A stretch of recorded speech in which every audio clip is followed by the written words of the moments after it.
Yusuf Kala menekankan pentingnya keterbukaan informasi di negara demokratis. Publik harus mengetahui apa yang dilakukan pemerintah, baik di pusat maupun di daerah. Bahkan masyarakat harus dilibatkan untuk berpartisipasi dalam pembangunan. Dalam suatu negara yang demokratis, bukan partisipasi masyarakat yang luas. Assalamualaikum warahmatullahi wabarakatuh. Kami dari kelompok 5 mata kuliah Ilmu Negara ingin membuat video edukasi tentang demokrasi berdasar ideologi komunis. Perkenalkan, nama saya Merina Rahmawati dengan NIM 13-12-5.035. Perkenalkan, nama saya Eni Zumrotin dengan NIM 13-12-50053. Perkenalkan, nama saya Raisa Dinda Ramadhani dengan NIM 13-12-5049. Perkenalkan, nama saya Aimi Julieta dengan nomor NIM 13-12-5046. Perkenalkan, nama saya Ahmad Hidayat dengan NIM 13-12-5017. Perkenalkan, nama saya Jafar Rajendra Tahila Maiswara dengan NIM 13-12-5011. Perkenalkan, saya Muhammad Putra Pratama dengan NIM 131250008. Selamat datang dalam video edukasi kali ini. Jadi, kita akan membahas dua karya penting yang sama-sama menyoroti hubungan antara rakyat, politik, dan media. Jadi, buku Menempuh Jalan Rakyat karya D. N. Aidit dan Jurnal Komunikasi Massa dan Demokrasi dalam Arus Sistem Politik karya Puji Laksono. Keduanya memberikan perspektif yang berbeda, namun saling melengkapi tentang bagaimana rakyat dan media massa berperan dalam membangun demokrasi. Jadi, latar sosial politik Indonesia di tahun 1950-an, pada awal 1950-an, rakyat Indonesia menghadapi krisis ekonomi yang dimana pemecatan buruh, kelaparan, serta tekanan imperialisme Amerika. Dalam situasi ini, Aidit menegaskan bahwa Partai Komunis Indonesia hadir sebagai solusi bagi penderitaan rakyat, yang dimana PKI bukan perjuangan partai politik, tapi melainkan wadah perjuangan rakyat untuk keluar dari penindasan. Jadi Aidit ingin menunjukkan bahwa rakyat itu pengaruh dan harapan besar kepada PKI. Sekian dari saya, terima kasih. Untuk yang selanjutnya, sejarah PKI dan kebangkitan nasional. PKI itu berdiri pada 23 Mei 1920, berakar dari Perkumpulan Sosial Demokrat Indonesia dan terinspirasi Revolusi Oktober 1917 di Rusia.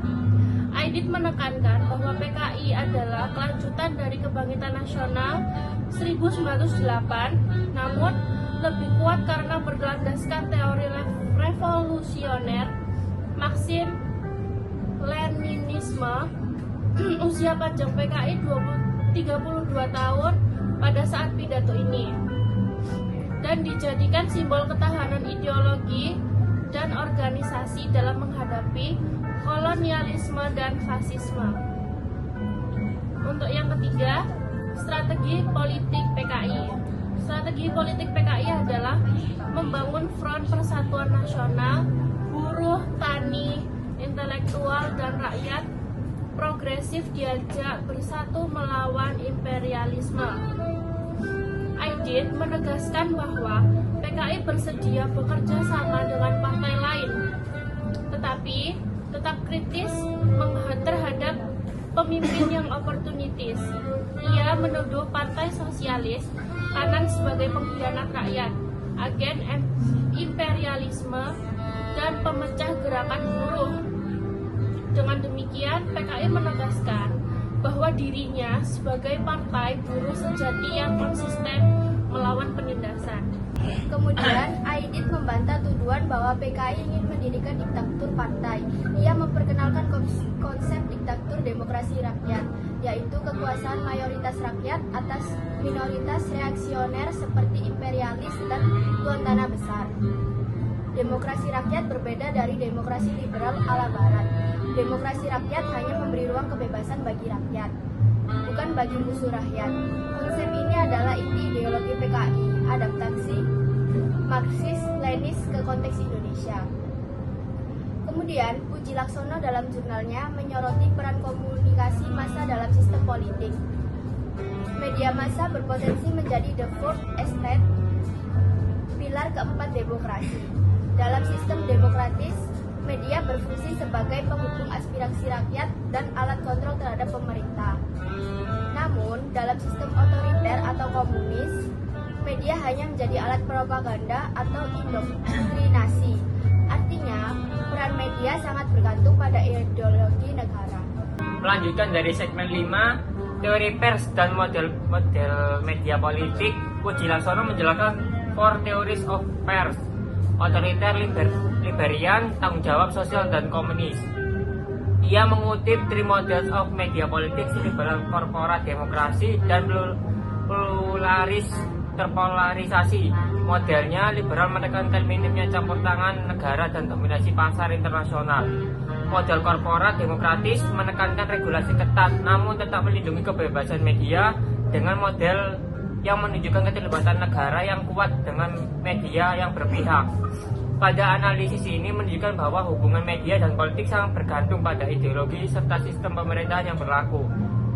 Tantangan media massa, Puji Laksono juga menekankan bahwa konglomerasi media adalah tantangan besar. Media yang dikuasai oleh pemilik modal usaha cenderung berorientasi pada keuntungan, bukan pada kepentingan publik, yang akibatnya media bisa kehilangan fungsi demokratisnya. Solusinya, media tetap menjaga tanggung jawab besar sosial agar tetap menjadi sarana pemberdayaan yang membuat masyarakat bisa menjamin dan kesetaraan akses itu sendiri. Bandingkan konsep demokrasi rakyat dan demokrasi konstitusional. Jika kita bandingkan konsep demokrasi rakyat yang diperjuangkan oleh PKI dengan demokrasi konstitusional yang dijelaskan Puji Laksono, memiliki titik temu sekaligus perbedaan, yaitu demokrasi rakyat menekankan kekuasaan mayoritas rakyat atas minoritas reaksioner, sedangkan demokrasi konstitusional menekankan pembatasan kekuasaan pemerintah melalui konstitusi dan perlindungan hak asasi manusia.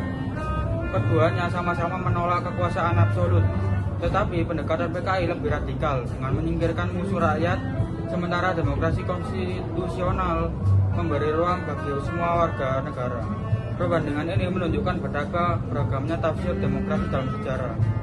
Kemudian yang ke-9 yaitu peran media dalam pendukung demokrasi rakyat. Puji Laksono menekankan bahwa demokrasi massa adalah pilar keempat demokrasi. Jika kita hubungkan dengan gagasan DNID, media seharusnya menjadi alat pemberdayaan rakyat, bukan sekedar alat propaganda atau komoditas kapitalis. Dalam demokrasi rakyat, media berfungsi memperkuat suara buruh, tani, dan rakyat kecil. Namun dalam kenyataan, media sering dikuasai oleh pemilik modal atau negara. Inilah yang menjadi tantangan besar, bagaimana menjadikan media benar-benar berpihak pada rakyat, bukan hanya pada elit politik atau kepentingan ekonomi semata. Terima kasih. Kemudian, meski tulisan Aidit dan Puji Laksono lahir dalam konteks yang berbeda, keduanya relevan hingga saat ini. Di era modern, kita menghadapi tantangan baru seperti konglomerasi media, disinformasi, dan polarisasi politik. Media sosial mempercepat arus informasi, tetapi juga membuka ruang bagi hoaks dan manipulasi, di mana demokrasi rakyat yang diperjuangkan Aidit dan demokrasi konstitusional yang dijelaskan Puji Laksono sama-sama menuntut media yang bertanggung jawab. Tanpa itu demokrasi bisa kehilangan makna sejatinya. Dari kedua karya ini kita belajar bahwa demokrasi bukanlah sekedar sistem politik, melainkan perjuangan yang panjang yang melibatkan rakyat dan media. Aidit menekankan pentingnya ideologi dan persatuan rakyat, sementara itu Puji Laksono menekankan pentingnya komunikasi massa yang bebas dan tanggung jawab. Keduanya mengingatkan kita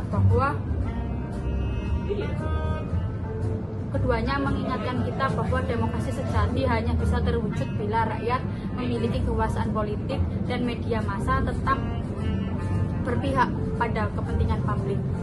Pelajaran ini relevan bagi generasi sekarang yang hidup di tengah arus informasi global dan tantangan demokrasi digital. Demokrasi adalah proses yang terus berkembang, baik melalui perjuangan politik rakyat seperti yang digambarkan Aidit, maupun melalui peran media. Masa seperti yang dijelaskan Puji Laksono, keduanya menegaskan bahwa